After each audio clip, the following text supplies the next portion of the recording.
अस्सलाम वालेकुम। अल्फाज का जहर बहुत गहरा असर रखता है। कुछ लोग जानते बूझते हुए और कुछ अनजाने में कुछ ऐसी बातें बोल जाते हैं जो दूसरों की जिंदगियां तबाह कर देती हैं। एक औरत ने अपनी एक सहेली से पूछा कि तुम्हारे शोहर ने बच्चा पैदा होने की खुशी में तुम्हें क्या तोहफा दिया। वो बोली, कुछ नहीं। कुछ नहीं? ये क्या बात हुई? क्या तुम्हारे शोहर के नज़र में, उसके दिल में तुम्हारी कोई अहमियत नहीं है? ये बोलकर अपनी सहेली को फिक्र व गम में मुब्तला करके वो चलती बनी। शाम को जब उस औरत का शोहर घर आया, उन दोनों की लड़ाई हुई, एक दूसरे को मलामत किया, लानत भेजी और शोहर ने गुस्से में आकर उसे तलाक दे दी। जानते हैं इसका आगाज कहां से हुआ? उसे एक जुमले से जो उसकी सहेली ने उससे कहा। इसी तरह जैद ने हामिद से पूछा कि तुम कहां काम करते हो? हामिद बोला, फलां दुकान पर। तुम्हारी तनख्वाह कितनी है? 20,000। सिर्फ 20,000? तुम 20,000 में कैसे गुजारा करते हो? हामिद ने ठंडी आह भरी और बोला, बस यार क्या बताऊं। बात खत्म हो गई। लेकिन हामिद के दिल में अब यह बात बैठ गई कि 20,000 में उसका गुजारा नहीं होता। कुछ दिनों बाद उसने दुकान के मालिक से अपनी तनख्वाह बढ़ाने की बात की, जिसे उसने रद्द कर दिया।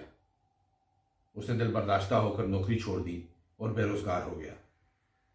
पहले उसे महीने के 20,000 मिल रहे थे और अब उसे कुछ भी नहीं मिलता था।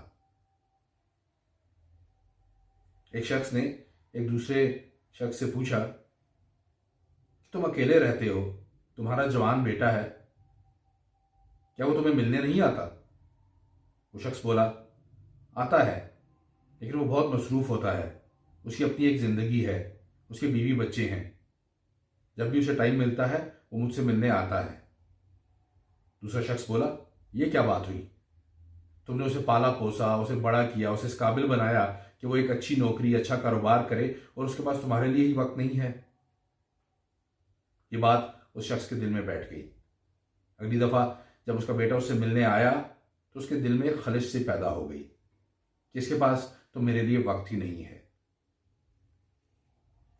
याद रखिए, ज़बान से निकले अल्फाज दूसरों पर बड़ा गहरा असर डालते हैं। बेशक कुछ लोगों की ज़बानों से शैतान बोल जाता है।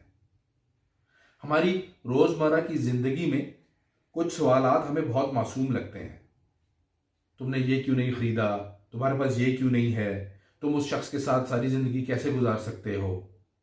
तुम उसकी बात कैसे मान सकते हो?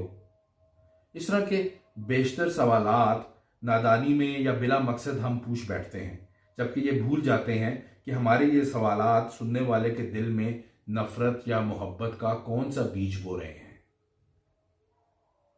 आज के दौर में हमारे इर्द गिर्द या घरों में जो फसादात हो रहे हैं, अगर इनकी जड़ तक जाया जाए तो ये बात पता चलेगी कि इसके पीछे किसी और का हाथ होता है। वो ये नहीं जानते कि नादानी में या जानबूझकर बोले जाने वाले जुमले कैसे किसी की जिंदगी तबाह कर सकते हैं। फसाद फैलाने वाले ना बनो।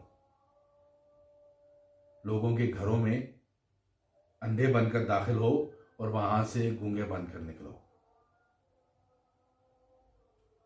बहुत शुक्रिया।